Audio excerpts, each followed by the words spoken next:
Awalnya saya nggak akan menyangka kalau dia meninggal, apalagi pada waktu didoakan, "Pak Hadi harus menjadi berkat, harus menjadi saksi ya untuk memenangkan orang-orang yang COVID." Oh ya, saya akan bersaksi untuk orang-orang yang kena COVID.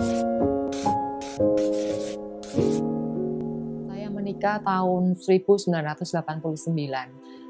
Terus saya ini punya anaknya juga dalam proses selama 16 tahun saya nggak punya anak. Saya pernah dapat mimpi dari Tuhan. Mimpi yang saya mimpikan itu ternyata digenapi Tuhan. Pertama itu anak yang saya mimpikan perempuan, yang kedua tuh laki. Jadi saya mempunyai anak kembar 2. Setelah saya tahun 2005 itu mempunyai anak, 8 tahun kemudian saya ini juga ada proses mengenai suami saya kena kanker getah bening atau limfoma, itu stadium 4. Saya berdoa sama Tuhan, "Tuhan, Engkau telah memproses saya pada waktu 16 tahun saya nggak punya anak. Sekarang Tuhan proses lagi. Aduh Tuhan, kalau kanker ini biasanya kan sulit untuk disembuhkan. Tapi bagi Tuhan tidak ada yang mustahil," saya bilang gitu. Ternyata Tuhan sembuhkan suami saya dari kanker sampai stadium 4 itu. Tuhan proses saya lagi di tahun 2020 itu, yaitu habis minum es, terus kayak gitu besoknya batuk, terus habis batuk badannya panas, terus 3 hari kemudian itu dia nggak mau makan. Saya bilang gitu, "Kamu harus makan." Aku bilang, "Aku nggak nafsu makan," Dek bilang gitu. "Kita ke ke dokter aja," saya bilang, "ke rumah sakit." Terus akhirnya dia kok biasanya nggak mau, dia bilang, "Ya wis kita ke rumah sakit," dia bilang gitu. Akhirnya saya masukkan dia ke rumah sakit. Itu pun pada waktu itu rumah sakit penuh ya, nggak ada. Dia bilang, "Ini ada Bu, nanti malam cuma ada yang keluar." "Nggak apa-apa suster, saya tunggu itu yang saya pakai," saya bilang gitu. Akhirnya minggu malam itu suami saya masuk di rumah sakit, dia di swab. Hari Selasa itu dinyatakan suami saya itu positif COVID. Saya juga kaget, saya nggak nyangka, saya nggak kebayangkan kalau suami saya ini kena COVID. Suami saya sendiri nggak nyangka, dikira dia itu flu biasa. Saya sendiri langsung mempunyai inisiatif untuk saya pergi untuk swab juga bersama anak-anak. Ternyata saya ini juga ternyata OTG saya ini juga ternyata kena COVID juga. Tapi anak-anak itu enggak negatif. Jadi anak-anak ini saya ungsikan ke rumah mertua, saya sendirian di rumah. Dalam keadaan saya bilang, "Tuhan, saya sendiri ini enggak kuat, enggak mampu Tuhan." Dengan suami di rumah sakit, saya harus ngurus suami dari rumah ke rumah sakit. Kita datang enggak bawa apa-apa, pulang pun enggak bawa apa-apa. Kayak saya sendirian di rumah itu kesepian sampai kayak orang itu enggak pernah sendirian di rumah.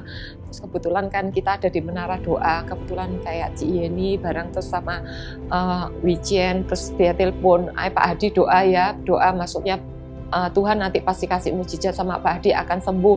Biar Pak Hadi dulu pernah bersaksi untuk kankernya sembuh, pasti Tuhan akan sembuhkan dari penyakit COVID. Saya tetap akan melayani, saya akan menjadi saksi Tuhan. Sama teman-teman CG dia, "Pak Hadi sekarang sudah segeran ya?" "Iya, sudah enakan, enggak apa-apa," dia bilang gitu. "Aku sudah enakan, sudah sehat," dia bilang gitu. Terus dia bilang, "Iya, kayak enggak sakit ya Pak Hadi?" "Iya, aku enggak apa-apa."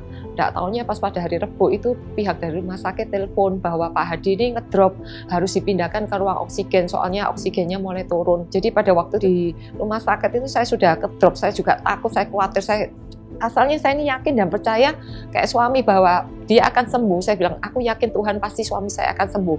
Tapi melihat kejadian mulai ngedrop, kena jantung, kena gagal ginjal, mulai cuci darah, mulai kena liver, iman saya itu mulai ngedrop. Saya bilang, "Kasih saya kekuatan, kasih saya kemampuan." Akhirnya dikasih kabar bahwa Pak Hadi tanggal 8 Juli itu sudah nggak ada, "Bu, Ibu harus ke sini. Soalnya ini kok terus semua tensinya semua turun, terus badannya dingin, Ibu harus ke sini." Ternyata pada waktu itu saya ke sana Pak Hadi sudah nggak ada. Kita memang tetap berharap pada Tuhan, tapi rencana Tuhan rencana yang terbaik untuk kita. Jadi saya nggak akan pernah komplain, saya nggak akan pernah kecewa, nggak pernah akan menghujat Tuhan, karena Tuhan itu terlalu baik. Jadi memang secara pribadi ini saya merasa kehilangan, soalnya biasanya saya ini ada apa-apa itu kan semuanya Pak Hadi.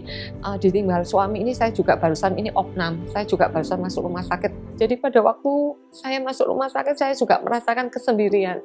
Jadi saya minta pada waktu kalau kita ada suami istri jangan disalahgunakan. Maksudnya kalau kita kayak saya pribadi ditinggal suami, saya merasakan kehilangan suami saat ini ya. Satu keluarga itu harus saling, kalau bisa, kalau ada masalah saling mengampuni, saling bisa keterbukaan juga. Kalau ditinggal gini kita baru merasakan sendiri.